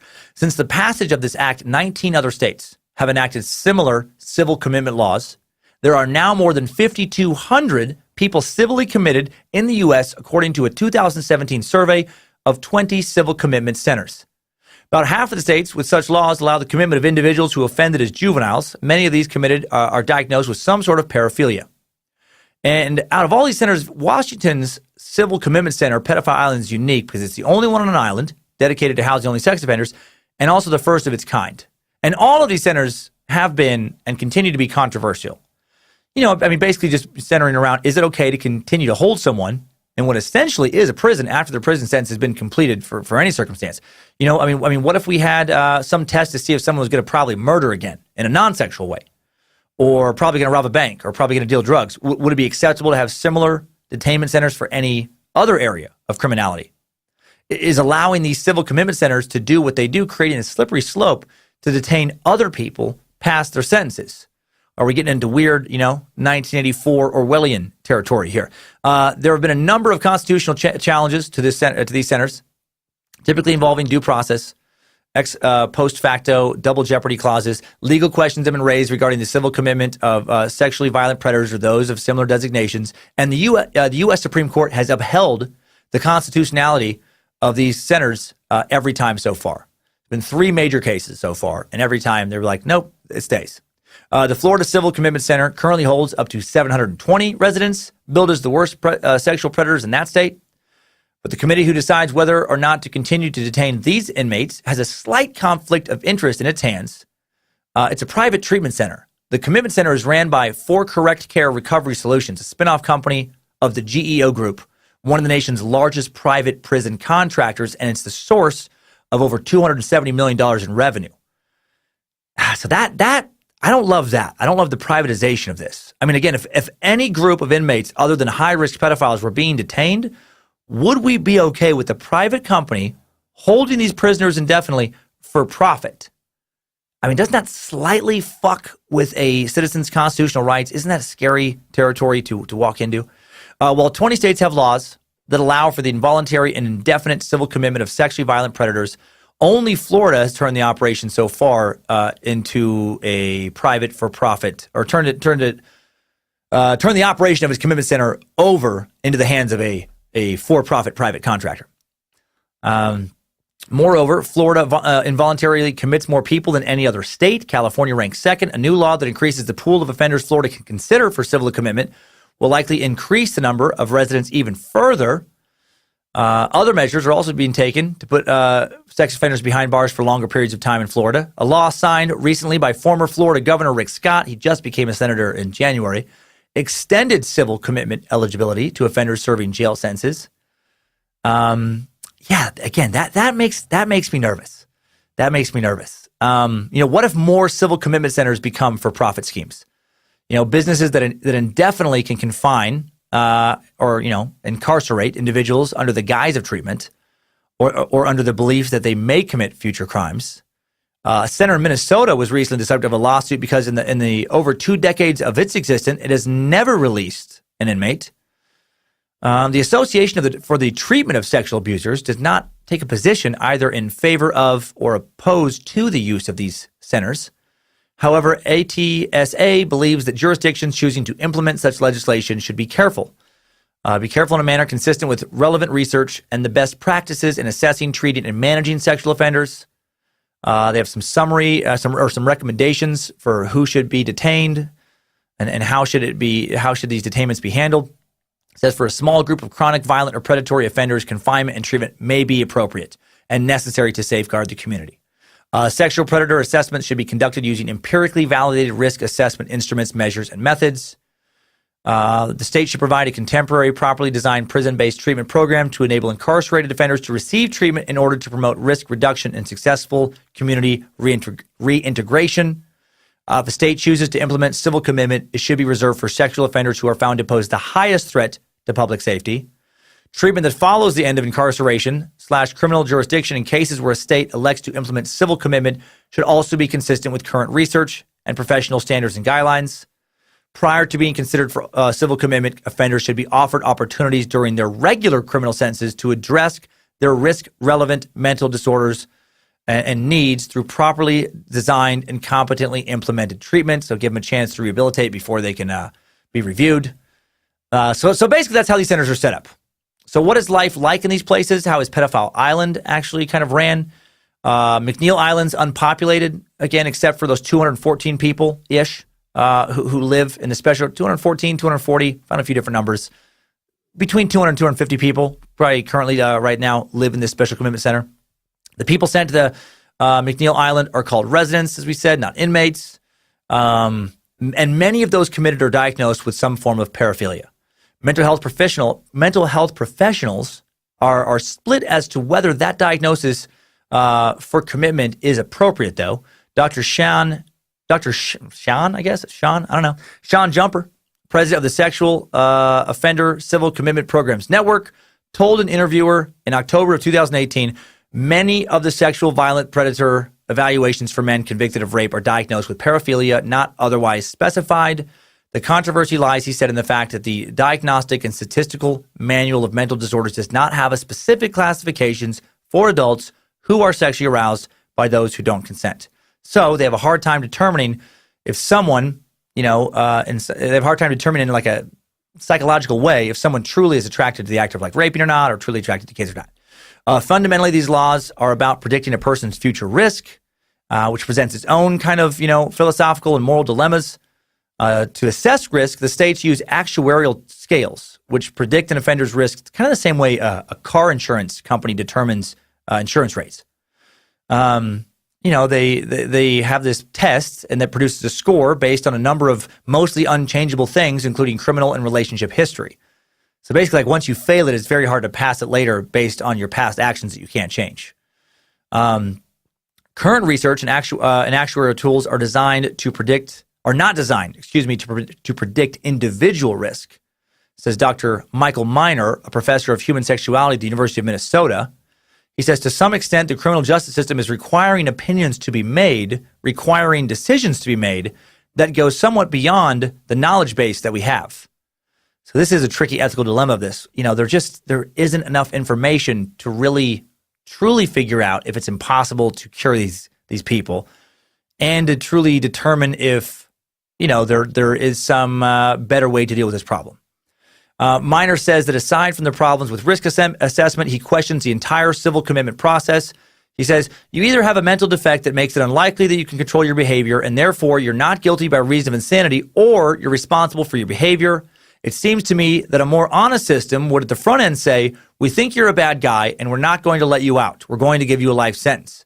I'm not advocating for life sentences for sex offenders, but that seems like a more honest approach. I like that thought. I mean, at the very least, repeat sexual offenders should be maybe given life. If you mess up once, maybe you were falsely accused or something, but twice, I highly doubt you were that unlucky. And maybe some, certain sexual offense crimes should just be one and done crimes. In therapy on Pedophile Island, offenders are encouraged to disclose all of their sexual deviance to help them understand the scope of their problem. Clinicians then target the factors that make them vulnerable to reoffend. But then these things can be brought up later. Like, sorry. I'm skipping ahead here. I was thinking about, bouncing on my notes. I'll get to that in a second. They're encouraged to bring up all of their, problems in the past and reasons why they may reoffend. And then the goal is to mitigate risk by modifying the thoughts and emotions, regarding these problem issues. Dr. Elena Lopez, chief of resident treatment at the SCC, says, we focus on what we can change. It's different for every person. They might have their own internal personal handles that keep them from progressing, personality traits, motivation, acute medical conditions, stressors, etc. All civil commitment centers offer treatment, but participation isn't mandatory. On McNeil Island, about 62% of the residents participate in treatment, which is weird to me. So what? So 38% are just resigned to just staying there forever. Once someone is labeled a sexually violent predator and committed to a civil commitment center, very difficult for them to get released. They have the right to an annual review in which the court goes over their history and treatment progress and considers release. They have a yearly evaluation by a forensic team, which reviews documents, interviews offenders, clinicians, and collects results from a polygraph and penile plethysmography. A tool designed to measure sexual violence. I thought I had a handle on it when I didn't, when I read it. But there's this tool, basically a little band put around your ween, and it's like a blood pump or blood pressure pump, a reader for your wing, right? It just finds out how hard you're getting. What a weird job somebody has. Somebody's job right now is to show a perv pictures of kids and find out how hard that makes their dick. Right? What a fun. I always think about like the weird job. I always think that the people who have to carry out these kind of things, right? There's somebody in a lab coat just being like, what about this kid? What if this kid was wearing a jumper? What if they were holding an ice cream cone? What if you were holding an ice cream cone that you were going to give to them? What if they were jumping rope while you held the ice cream cone? And then ding, ding, ding, like alarm goes off. Ho, back in your cell, Charlie. You're not getting off the island until jump ropes stop giving you half jumps. It's fucking crazy. That's somebody's job. Dr. Holly Coriel, chief of forensic services at the SCC, said forensic evaluators are ultimately looking to answer 3 psycho-legal questions when determining if a resident is ready to leave. Does the person continue to meet the legal criteria for a sexually violent predator? Are less restrictive alternatives in the person's best interest? Can conditions be imposed that would adequately protect the community they're being released into? Forensic evaluators answer these questions in a recommendation that is then forwarded to the court, creating the opportunity for release hearings, but arguing that a sex offender should be released to the community, very uphill battle. The state gets to say at the beginning of trial, he is a sexually violent predator, Canary said. Getting the jury to be on board with the idea that he may not be violent anymore is very difficult. And then making it even harder to earn release, although offenders were encouraged to disclose everything in treatment. That's what I was thinking of earlier. Sorry, it popped in my head. It wasn't quite to the place where I should bring it up. But remember, they're encouraged to disclose every detail of their impulses in treatment, but then everything they say in treatment gets to be used as evidence in this trial to decide if they're going to be released or not. And so when people hear about all the things that they're fantasizing about, probably not going to let them out. Canary says when the jury hears this stuff, you have your client saying, well, sure, I'm at risk to reoffend. Kind of hard to, have somebody put that in perspective and get the jurors on your side. So through the Washington court process, a civilly committed person can be released to less restrictive alternatives, which typically include outpatient treatment, tight restrictions, or they can be released without conditions. The number of people released nationally from these facilities, extremely low. On average, they each house about 260 people. Of the 16 states that provided release numbers to a 2017 survey of civil commitment centers, the average number of people released from a facility per year was 7. 5 states released an average of less than 1 person per year. The low number of people released from these facilities makes it hard to research the effectiveness of these laws and these facilities, because you don't know if the people they're housing would actually reoffend because they're never being let out. So are these treatment centers the right course of action when dealing with pedophiles? I have some thoughts that you may be able to guess that I'm going to share here soon. Before I share them, let's check in with today's idiots of the internet. Idiots of the internet. Okay, so for today's video, I found an April 2018 TEDx talk titled "Let's Be Mature About Pedophilia," and the speaker was Pat. I didn't say it. Speaker was Pat Sajak. No, it was not. What? That's so funny to me. It's so stupid. Oh God. Okay. No, the speaker was Madeline Vanderbruggen, who works as a psychologist and criminologist and combines both in her work for the Dutch National Police. So Madeline talks about, I got to get this out of my head. I just can't stop thinking about the fucking guy from Wheel of Fortune being like, hey, we all have our crosses to bear. Oh, that's so why? Okay. I don't understand why my brain thinks the way it does sometimes. Madeline talks about how 0.5 up to 3% of the male population has some pedophilic interest. I did not research that particular number. That's what she says. She isn't kind of an expert in this area, and again, kind of the stats kind of very wild on this stuff. But she brings this up in her speech to say that basically probably everybody at least knows a person, whether they know it or not, that has some pedophilic interests. According to Madeline, most people don't act out on these interests because they know it's illegal, and although they never act out on it, they will also never be able to talk about it to anybody. But sometimes they do, and when they do, she says we shouldn't hate them or judge them and throw rocks at offenders' houses. This is not going to solve this problem. We need to be able to talk about it. She asked that we be a mature society, agree that only when we are open about this topic will people be able to, find the strength to come forward, and then we'll be able to do more research and, help out society as a whole. And that's all from the gist of the written description for the video. From watching it, I feel like the thrust of Madeline's talk is that A, there are different kinds of sex offenders, which we've already talked about here today. B, research shows that many pedophiles did not choose to be attracted to kids, which we know. And C, we need to talk about what to do with them and not just immediately go to kill them all. Well, the internet does not agree. Almost 180,000 total views for her talk. And from a TEDx talk, I don't think I've ever seen this thumbs up, thumbs down ratio. So far, her video has gotten 1,400 thumbs ups, 14,000 thumbs downs. User Alex posts, let's talk about public hangings and why they should return. And that comment gets 1,400 likes. That comment gets as many likes as the video itself got. Anya Snow replies with, the guillotine is more classy. All right, so not really interested in the let's talk it out angle. But I got to say, full disclosure, I don't hate these first two comments. I don't hate this next one either.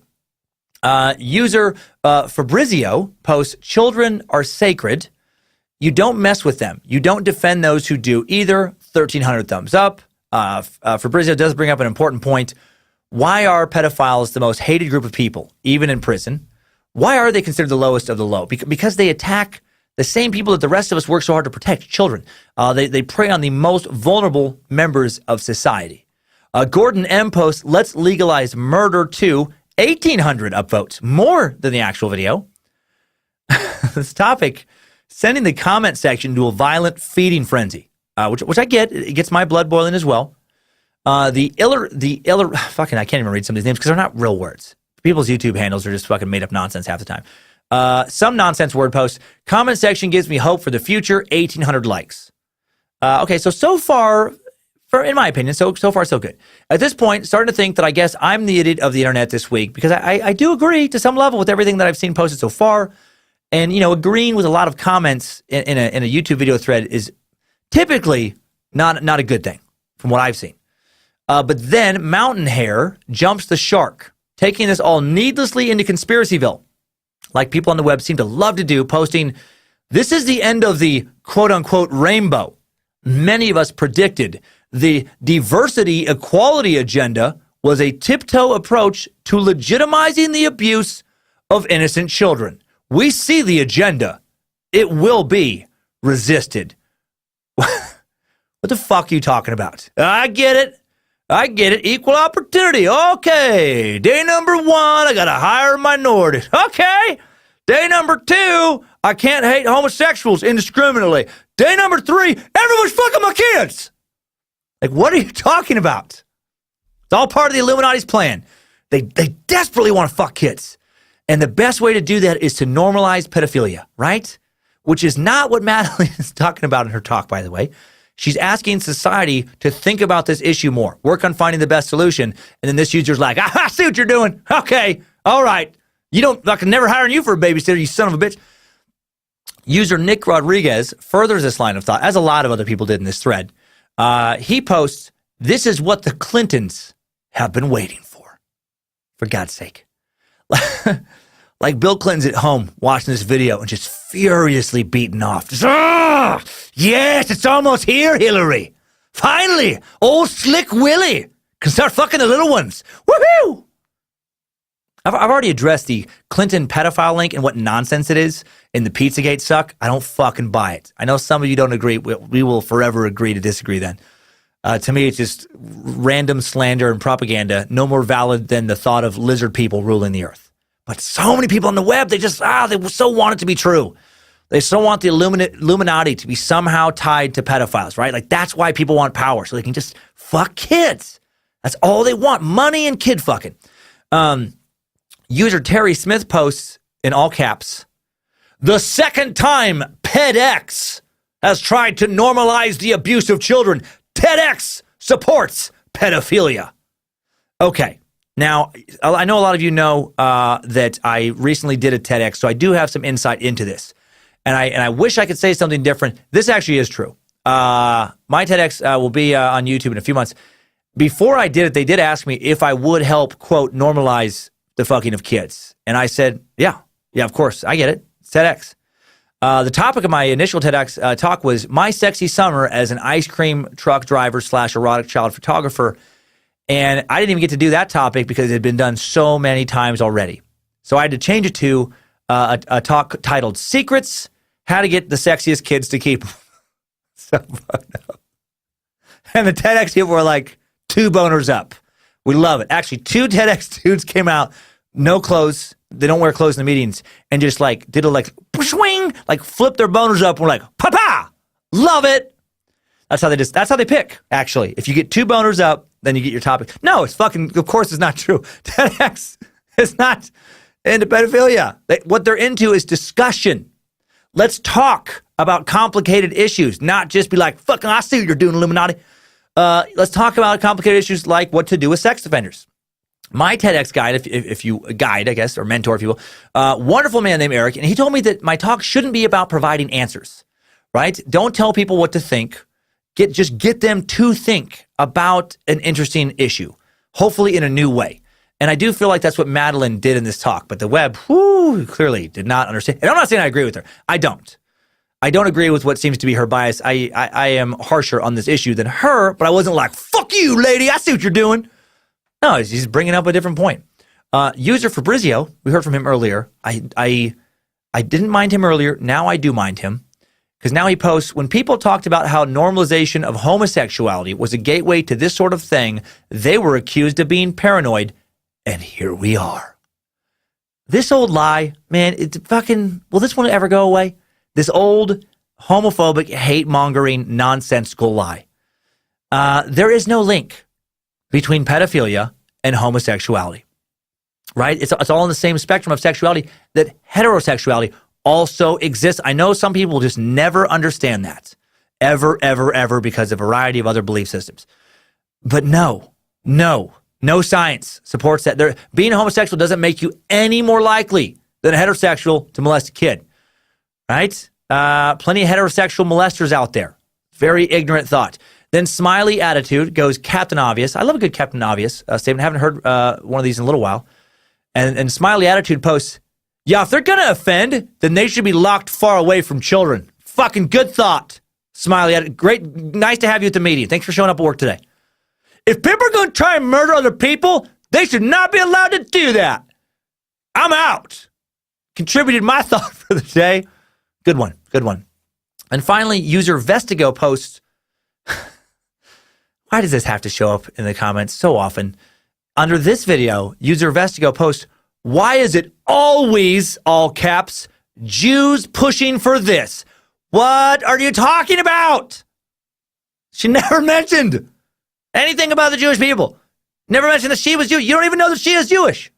She might be. Fucking who cares? And since when has that been a big Jewish agenda? Since when have the Jewish people even had a fucking, collective agenda? Right? Other than to maybe, have a country to live in. But really? To molest kids? It just feels like when it comes to the dumbest people on the internet, it's like if they're too dumb to think of anything relevant to post, they just post something like this shit. Something about, just homophobic or something about the Illuminati or the Jewish people, right? If they're stumped, I don't even fucking understand what the word she's using. God, but I want to post something. I gotta put something. I'm on the computer all day. I gotta get something on there. Oh, I get it. I see what you're doing, Jews. What the fuck?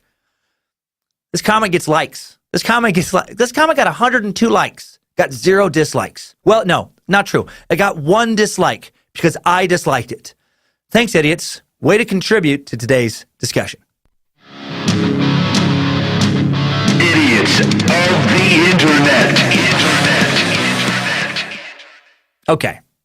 So do I agree with the whole pedophile island solution, or do I have what I think is a better idea? I do have a different idea. Now, hear me out on this. This is radical, but please don't get emotional, and please follow the logic. On the one hand, you have a lot of pedophiles society doesn't know what to do with. Thousands and thousands and thousands of sex offenders who want to molest kids. And it's very expensive to lock them up. McNeil Island, it costs $180,000 per resident per year, costs more in other treatment centers. On the other hand, there's a lot of kids in orphanages. They're having a hard time finding a home, and it's expensive to keep them cared for as well. So don't freak out. What if we put pedophiles in charge of orphanages and just whatever happens, happens? Just hear me out.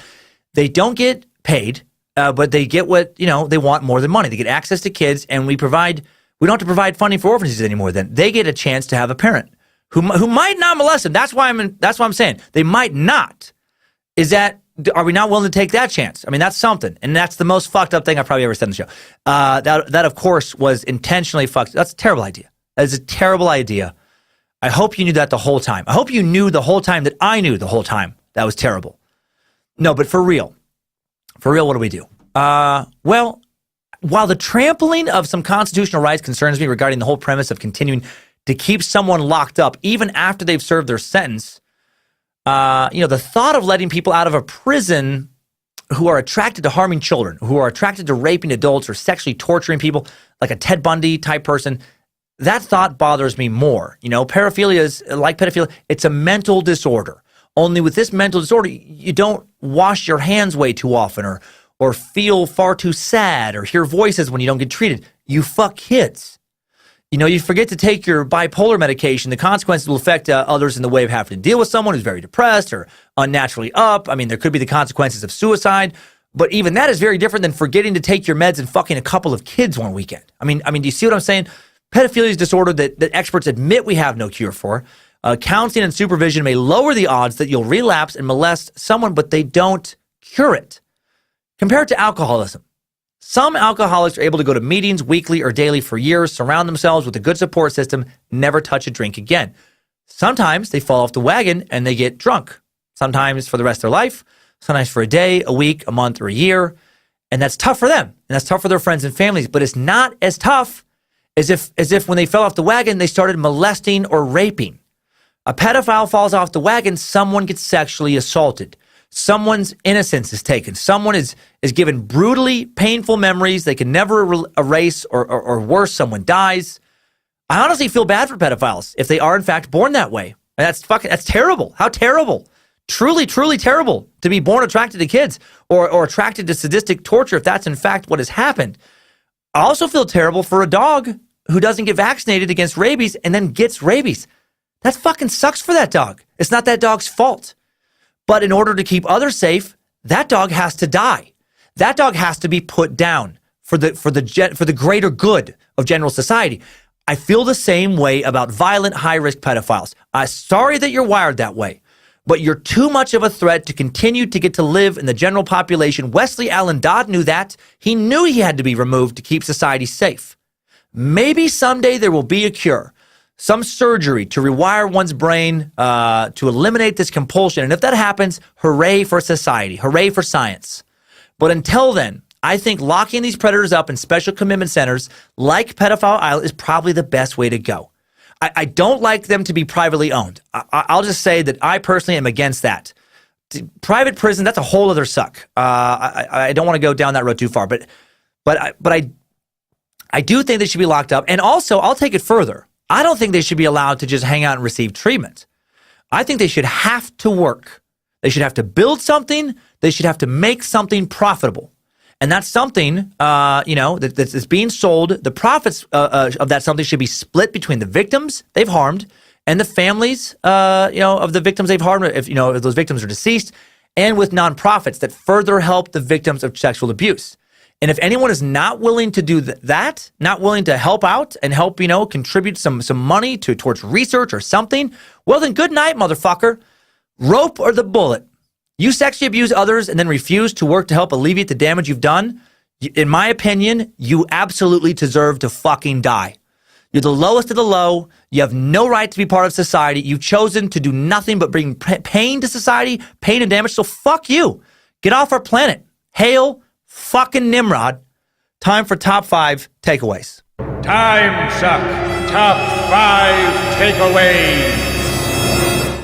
Number 1. The McNeil Island Special Commitment Center, aka Pedophile Island, was opened in the Puget Sound 2 miles off the coast of Tacoma, Washington in April of 1990. First facility of its kind in America, initially housed only a handful of offenders. Today there are more than 5,200 high-risk sex offenders civilly committed in the United States in 20 different states. Number 2, Pedophile Island was created in response to Washington's passage of the Community Protection Act of 1990. The act was passed because of several incidents of previously convicted sex offenders who served short sentences, killing a woman and some children in brutal fashion in the late 80s, most notably the horrific crimes of Wesley Allen Dodd. Number 3, the stats vary, but at the very least, hundreds of thousands of children are molested. Hundreds of thousands of additional women are raped in the U.S. alone every single year. Number 4, currently there is no cure for pedophilia and other destructive paraphilias, such as raptophilia, the sexual attraction towards rape itself. Number 5, new info. If you look into a cure for pedophilia, you will very likely quickly stumble upon the research of one psychiatrist, Paul Fedorov of the University of Ottawa. He published a paper in December of 2018 titled, "Can People with Pedophilia Change? Yes, They Can." Fedorov's perspective is that pedophilia is not a sexual orientation. Instead, he characterizes it as a sexual interest, or something that a person just happens to want to do sexually. Sexual interest, he says, is something that we acquire from learning, experience, and observation, and as such, is changeable throughout life. Fedorov actually goes as far to say that there is no evidence to suggest that sexual interest is different in terms of changeability compared to, for example, interest in vegetarianism or kale or oysters. In other words, in his view, just as you can continually learn new food preferences, you can learn new sexual preferences. You know, one day, maybe you want some enchiladas. Maybe the next day, you want a kid's butt. You like fucking Taco Tuesday. You like Friday Kid Wing. So convinced of this idea is Fedorov that he said, now I routinely tell new patients with pedophilia that their prognosis is excellent, and then they can expect to have no evidence of disease in less than a year. But is this true? It doesn't fucking seem so. None of his peers, to my knowledge, seem to agree with him in any way whatsoever. I hope he's found something. I hope he's found something that no one else understands yet. Maybe he has. I don't think so. Maybe he has. But even if he has, until longitudinal studies have been done regarding the recidivism rate of those who have undergone this treatment after 5 years, 10 years, 20 years, and longer, until then, get to the fucking island. Timesuck. Top 5 takeaways. Whew. Pedophile Island has been sucked. Hail to the Patreon Space Lizards for supporting the show and picking that topic. I would have never found it otherwise. Until we find a cure for molesters, separation from society or death are the only rational options, in my opinion, for dealing with the problem of high-risk sex offenders, violent sexual predators, offenders attracted to the offenses that they commit. Thank you to the Timesuck team. Thanks to Queen of the Suck, Lindsay Cummins, High Priestess of the Suck, Harmony Vellicamp, Jesse, Guardian of Grammar Dobner, Reverend Dr. Joe Paisley, Timesuck High Priest Alex Dugan, the guys at Bit Elixir, Danger Brain, Access to Peril, Heather Knowledge, Ninda Rylander. Got to see her in Madison recently. It was great to meet up. Heather, love ya. And got to see fellow researcher Kai Beamer as well. Great seeing you as well, Kai. Now, have you joined the Cult of the Curious private Facebook group?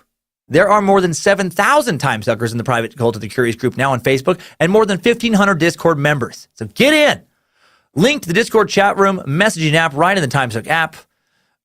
Link to the private Facebook group and the Discord channel in today's episode description, as it has been for a while now. Okay, next week, we talk about another child killer. I did not plan it that way. Next week's topic, the preliminary research was done before this week's topic was picked. We're going to be looking into Pedro Lopez, the monster of the Andes, Colombian serial killer who, according to Wikipedia, was sentenced for killing 110 girls, but then claimed to have raped and killed more than 300 girls across Colombia, Peru, Ecuador, and potentially other countries. He was released from a psychiatric hospital in 1998 for good behavior after initially being found insane. As of 2019, his whereabouts are unknown. Is this all true? Gonna dig way deeper than Wikipedia. Find out a lot more about this piece of shit. Find out what's real, what's not on next Monday's show. Hope you enjoyed that. Hope you enjoy Timesucker updates right now. Updates? Get your Timesucker updates. Okay, first update comes in from Jesse Stinton. This is from The Plague. Talking about whistle pigs, right? I didn't know what whistle pigs were. And numerous Timesuckers, a lot of Timesuckers actually, sent in this, letting me know that whistle pigs are groundhogs. Jesse said, I've only heard them call that in South Idaho. I've heard other people, or I've gotten messages from other people in the Midwest. So now we know what a whistle pig is.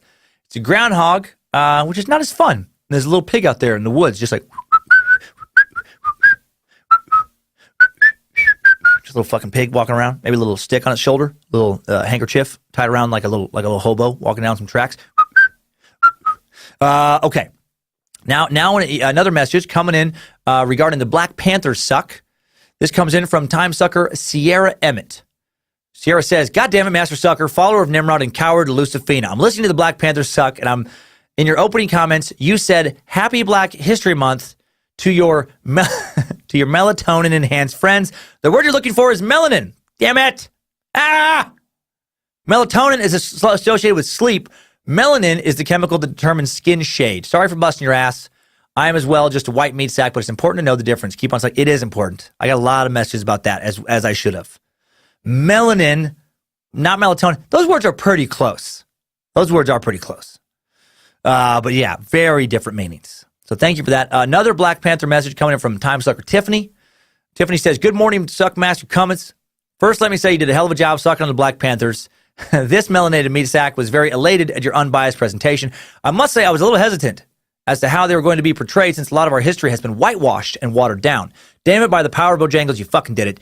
I just have one correction to the story. It may be minor, but to me it's very significant. Yes, and many people wrote about this as well. As you were telling the story of Malcolm X, you stated his father was Marcus Garvey. This is incorrect. Although the story of how his father was killed was correct, his father's name was Earl Little. Marcus Garvey was a political activist and leader from Jamaica. Again, I know it's just a minor part of the story. Just thought you should know. Thank you for taking the time to read my email. Continue to suck on. Hail Lucifina. Hail Bojangles. And then also Black Power in my hillbilly voice. Your loyal Timesucker listener, Tiffany from Arizona. Yeah, I do love the white hillbilly going, black power. Black power. Black power. Black power. A couple mistakes. Thanks for sending those in. Black Panther episode insight from law enforcement sucker, James Pitt, who writes in, hey, Dan, look, you know I'm a white guy in law enforcement. And frankly, I'll save you the I'm not racist and here are some facts, blah, blah, blah. I just want to ask you and possibly other space lizards, what will break the fucking cycle of this madness? It seems like both sides are fighting against one another for the sins of their fathers. I lobby against every time we have a community outreach, which basically means let's go to the hood and talk to the kids. And this is why. We as law enforcement do not need to convince children we aren't bad people or racist. It's the parents and grandparents we need to reach out to in predominantly Black and Latino neighborhoods. They are the pillars of their communities, and children will listen to them. The parents and elders of these communities aren't the ones being arrested on a nightly basis and then resist and fight with us every single fucking night, whom are predisposed to fearing and hating us. It is almost always men under 30. This is the part where I rant for white people, so you can skip this till you see keep on sucking. Okay. Well, yeah, you know what? I feel like you said some really good things here, though. The media does not help this because they love to report white cop, black suspect stories. And television movies has made it an encouraged ideal to make sly comments about white people. Yesterday, I'm watching one of my favorite movies. Ironically, it's Marvel's Black Panther. And the Black Panther's sister makes the comment, another broken white boy I gotta fix. I'm watching this and I don't get angry, but I cannot help but think, what was the point of that comment? There are tons of other examples. And please understand, I'm not trying to bitch and moan, I promise. Anyway, I feel that you will understand, not necessarily agree with me, and can tell me if I'm wrong in this sense. Just wanted to get that off my chest. I'm sure you will get a ton of emails about today's Black Panther suck. I will leave the rest to you. You did a great job. Appreciate your support and your criticisms about today. Keep on sucking and hail Nimrod. And then I asked James if I could share his email, and he said, yeah, you can share as much of it as you like, names it all. I want everyone of every type to succeed in life and hope everyone I come in contact with, especially at work, exceeds me in success. Also, I tell everyone that is up for release, do better than me. Thanks for the reply and have a great. Man, I love you, James. And you know what? No, I agree with you, man, on that stuff. It's just not helpful. It's not helpful when in the aim of creating more equality for one group, another group then becomes continually shit on, because then all you do is just continually perpetuate the cycle of this group gets to shit on this group, then that group gets mad, and then they eventually start shitting more on the group A, and then that group gets mad, and it's over and over and over and endlessly. Until, with racial equality, we just like, no, everybody should fucking succeed. Everybody. And then it shouldn't matter. That's what I argue for.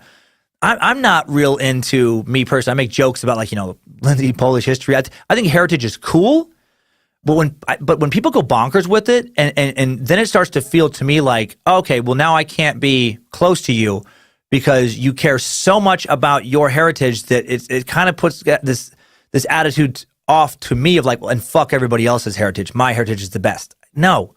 Team Meat Sack. Fuck, that's it. If you're a human, if you're a good person, if you're not a fucking pedophile, then I don't care what your skin color is. Another Black Panthers update from Timesucker Akiba Howard. She says, well, I've been listening, Akiba, I don't know. Okay. I don't know, actually. I'm not gonna throw gender onto this. I apologize. Just I don't know that. I'm not familiar with this name. That first name Akiba before. I like it, but I don't know. I have not met them in person. Akiba says, I've been listening for a while now. Many of your pods are great. Some are okay. That's fair. That is fair. But the one you did on the Panthers deserves recognition. You are a white man who lives in Idaho. Goodness knows you live in the heart of whiteness. I can't fight that. But despite that, this episode showed you get it, you understand. While you were off and on, that's understandable considering, well, you're a white guy. The point is, you said things need to be said, and for that, I thank you, and I salute you, sir. That's very nice, Keep. Thanks for taking the time to send that message. Another message about the Black Panthers from Jody Johns, who says, as a black meat sack, you did good on the Panthers. Keep nailing that shit, boo. Oh, that's so nice, Jody. You are very, very sweet. I appreciate that. An anonymous sucker sent in a message thanking the suck for the support of law enforcement. This sucker wrote, I'm a civilian employee of the Virginia State Police and a faithful disciple of the suck. I listen to every episode, even when I'm unsure if I'm interested in the topic. As it turns out, I always end up finding the subject interesting and I always learn something. I was listening to the Black Panther suck from February 11th, and my heart nearly stopped when you mentioned Trooper Lucas Dowell. The last thing I expected to hear, this was the last thing I expected to hear, and I started to cry while sitting at my desk. Thank you so much for acknowledging his sacrifice. I did not know him personally, but often saw his name on paperwork and occasionally saw him around during certain events. The past week has been very hard for everyone with the Virginia State Police, but hearing that someone way off in another state cares about his life and shares our grief, it gives more comfort than you can imagine. Thanks for emphasizing that there are many good law enforcement officers out there and that they deserve respect. Absolutely. Actually, thank you for saying that most meat sacks deserve respect, except for those banished to Nimrod's butthole. Like some of the people we talked about today. Your crazy, funny, informative podcasts make work bearable, and give me something to look forward to. If you do happen to present your podcast, please leave off my name. Did it. And I hope you and your dedicated crew keep on sucking for years to come. Me too. Thanks again. Thank you, anonymous sucker. And I'm going to leave today with a shout out to a would have been sucker who's no longer with us, mentioned by Timesucker, who is with us, Brandon Suprenant. I don't know how to say your name, Brandon. Sorry, man. Suprenant? Suprenant. Paisley, have any guess at all on that? Suprenant? I am. Okay, there we go. I'm not alone. Brandon writes, my grandfather, who although not a listener of the podcast itself, is a man that embodies all the ideals of Timesuck. For example, although having never gone to college, my grandfather, a veteran of the Air Force, taught himself enough to not only be on a team that helped to invent one of the first fiber optic cables, currently cited in the book City of Light, but retired the head of R&D at Fiber Optics Technology, a company based in Pomfret, Connecticut. Wow. That is impressive. He taught me so many things throughout my life. How to find Venus in the sky after sunset. I don't know that. What a black hole actually is, and so many other things that shaped me to the curious person I am today. However, 4 years ago, he suffered a stroke, and he's had a great difficulty communicating since. I can only imagine the amount of frustration he must have felt, no longer being able to rely on his once strong mind. Recently, after seeing his appetite greatly diminished, my mother, who also took care of him, took him to the doctors only to discover a mass on his pancreas. Pancreatic cancer was the diagnosis, and it took only another 2 weeks when on January 27th, the head of our family, a man we all look up to, passed away. I'm so sorry, Brandon. That is, the patriarch, man. That's tough. In honor of his memory, I will be getting a tattoo of the Timesuck emblem. Oh, man, my first ever tattoo, and a perfect symbol that embodies the pursuit of knowledge that my grandfather endearingly referred to as Papa, always nurtured in every single member of our family. Despite facing several tragedies and hardships in his life, burying both his wife and son who died of cancer, he never once complained, never once was selfish, choosing instead to focus on the wants and needs of his family. Paul J. Dobson is his name, and I know he would be honored to become an honorary member of the Cult of the Curious should and you and Nimrod allow it. Oh, done deal. Paul Dobson, whatever dimension you're in right now, I hope you're listening, and you're fucking in. You know you're in. And I would be honored to have other Timesuckers hear his name and help carry on this amazing man's memory. Absolutely. People should hear about men and just meat sacks in general. You know, men and women like Paul J. Dobson. Absolutely. I'm currently re-listening in chronological order as my OCD requires to all the Timesuck episodes, currently on 54. So even if you're able to read this email, it may take a while before I hear it. Well, you got something to look forward to. You don't know it, though. That being said, it would be an amazing and an appreciated surprise, one I know both I and my family would never forget. Thank you again for just taking the time to read this and all that you and your amazing team do. Like Papa, leave this world a better place than you entered it. You truly are an awesome, wonderful sucker. Oh, thank you. I try. I don't always get there, but I give it the effort. Sincerely and respectfully, forever a fan and a space lizard, Brandon Michael, a.k.a. Phoenix. All right. Thank you, Brandon. I appreciate that very much. Appreciate all the messages you all send in. And that is all for today. Thanks, time suckers. I needed that. We all did. Thanks again for listening. Keep telling your friends about this little world of ours. Don't molest anyone this week, like anyone at all. Get counseling if you even think about it, that you will stay in for the rest of your life. And outside the context of non-consensual encounters with adults or any encounters with kids, keep on sucking.